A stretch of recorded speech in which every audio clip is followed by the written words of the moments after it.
first video in ages. Hello everyone, my name is Matt. I'm the owner of a 1995 Defender 130. I got it at Christmas this year. It's right behind you guys. She's a bit of a rig, work in progress, a lot of stuff to do on it still. But hopefully the next a lot of episodes to come, I'm going to be building her up and taking us on trips all over. I'm currently in Victoria, but as you can see behind me, I found a quarry just behind my house that we can 4B around and have a good time. But I'll give you a look around the car now.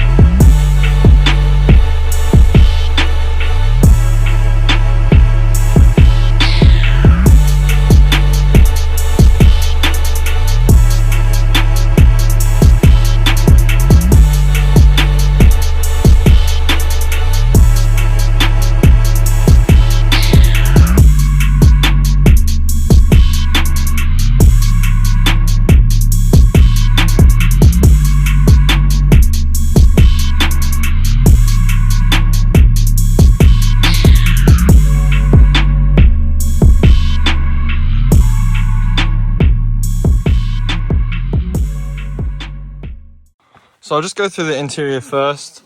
When we got it, I'll probably put a few videos up, but it was nearly completely stripped on the inside. I started with the insulation at the bottom.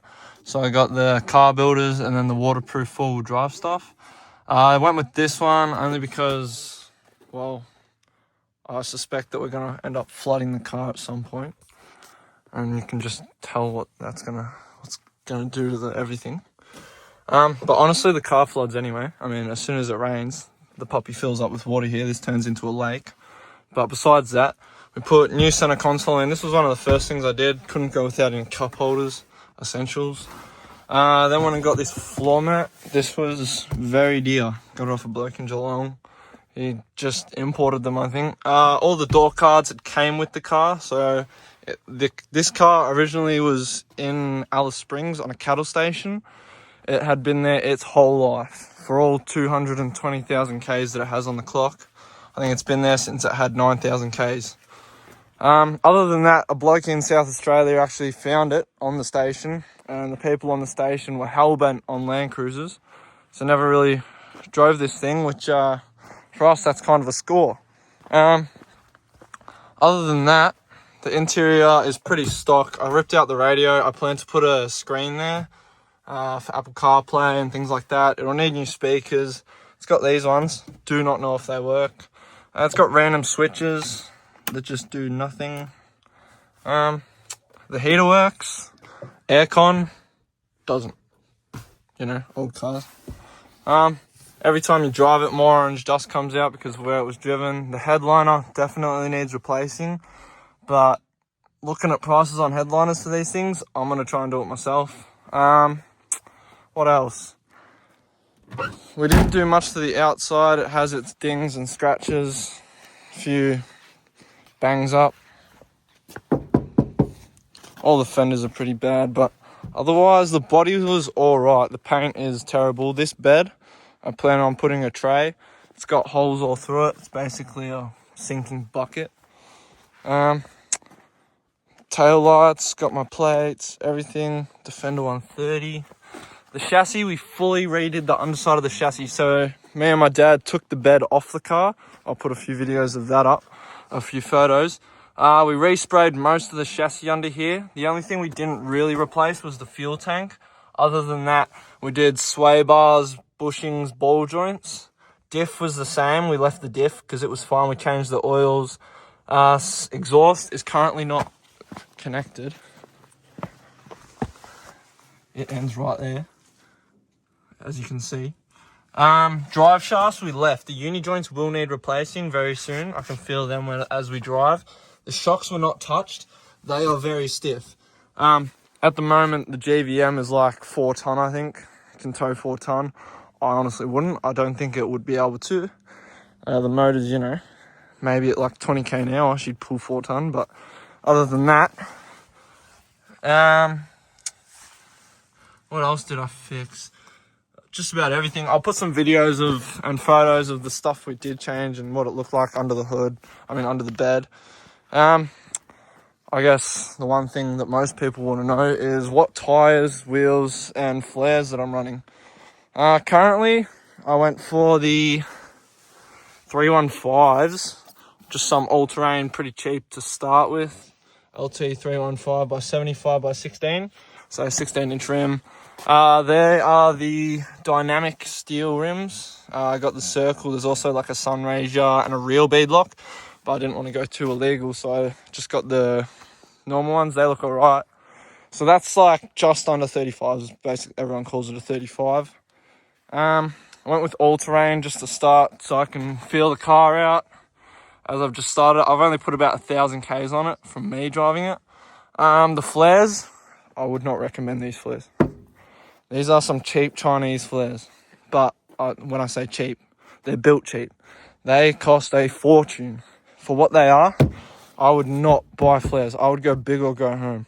Wait until you can buy some expensive ones, or if you don't give a shit about your panels, get cheap shitty ones and then plan on getting good ones. Because these just, they weren't even cut straight. You can see mud coming through. But they do the job. They keep the wheels below the flares, keep it all legal. When I do get muddies, they might stick out a tiny bit. But honestly, it's nothing terrible. The back's a bit better. It has a bit more lenience because the bed sticks out a bit more. So it covers it way more. It looks a bit goofy, but I do plan on putting a tray on. I don't know if I said that or not, but once I put a tray on, it'll have a box. I'll get a rooftop as well. I'm going to plan on keeping that flush with the top of the roof. I'll probably get that while I still have the bed on. We got the spare. I basically just bashed another hole through the bed. And as you can see there, put it through. Put an all thread in and then just put it through the one thing. These back windows, annoying as crap. That clip's broken, so they just keep coming open. But to fix that up, oh god. I put some foam, so it rattles a lot, but it's all good. Other than that, the things I want to change next would be suspension. The suspension is stiff as, doesn't have much flex on these 130s because of their towing capacity and length, especially on the utes. Unlike the SUVs, these were built for Australia and towing and, so on. Also, bull bar. I need to get a winch. So I couldn't find the bull bar I was after. They stopped selling it, I think. It's a Terra Firma TF001, I think. It has a winch point, but I cannot find them anywhere in Australia. So we might do a custom bull bar in my shed. Put that on, get a winch on. After winch, bull bar and suspension, I really want lockers. The one issue I'm having right now is because the car has not much flex, I end up losing a wheel and I need lockers or I need flexi suspension. But lockers are probably more effective, but I'd love way, way softer suspension because this is stiff as. Under the front, I'll pop the hood, but just about, we haven't really changed much. We've changed all the steering rods, components, not the steering dampener, we left that. All the ball joints, bushings again, what are they called? Those big ball joints, the steering joints, they need to be replaced or get new seals at least. I'll probably have to take a video when it's on a hoist, but we started doing a transmission gaskets, and I'll tell you what, I do not recommend doing transmission gaskets on this thing. Me and my father spent a whole weekend, the day before my roadworthy, trying to fix our mistake. We took a gasket off, thinking that it'd be fine. We ended up snapping like 2 bolts, I think. It turned out we just overfilled this transfer case, so that was a big headache for just a stupid mistake. Under the hood, we got the 300 TDI, running a little, I think it's like a 27, Garrett something 27, I don't know, small turbo. She has some power. She's really nothing without the turbo. I need to put my thermostat back in. Keep forgetting about that. The radiator's orange. We replaced all the hoses. That was nearly the first thing we did under the engine bay.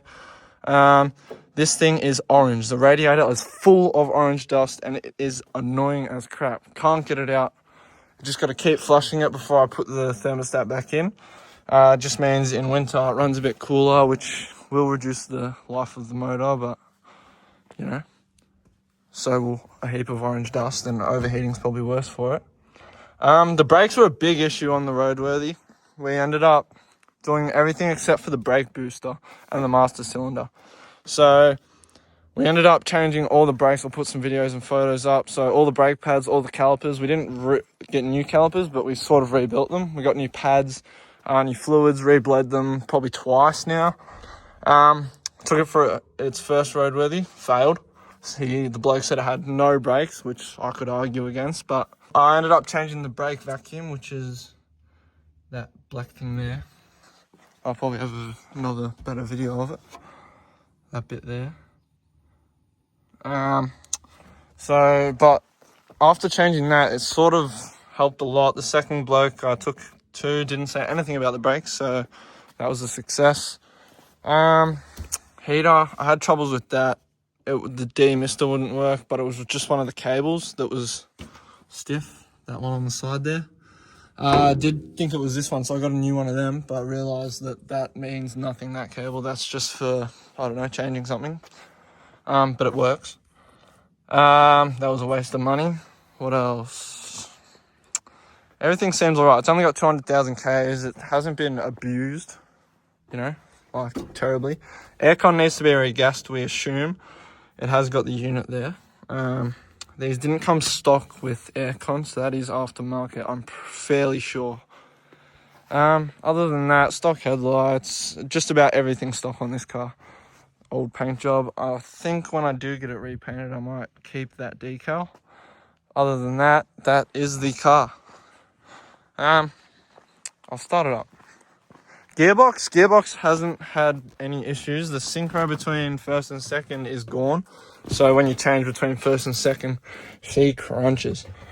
And it is terrible. Everyone thinks you're just like a terrible driver, but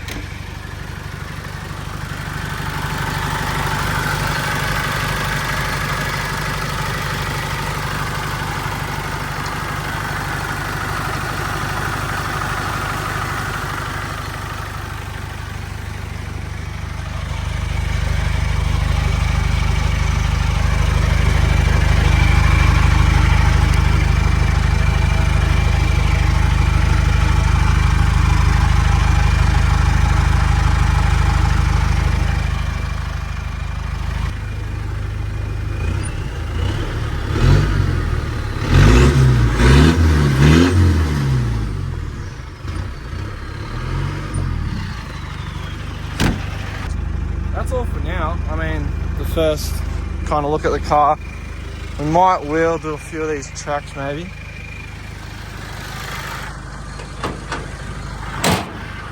Thanks for watching, guys. I think I'm gonna end this video here. It's getting a bit long, and I'll save the driving for the next video I post, so keep posting.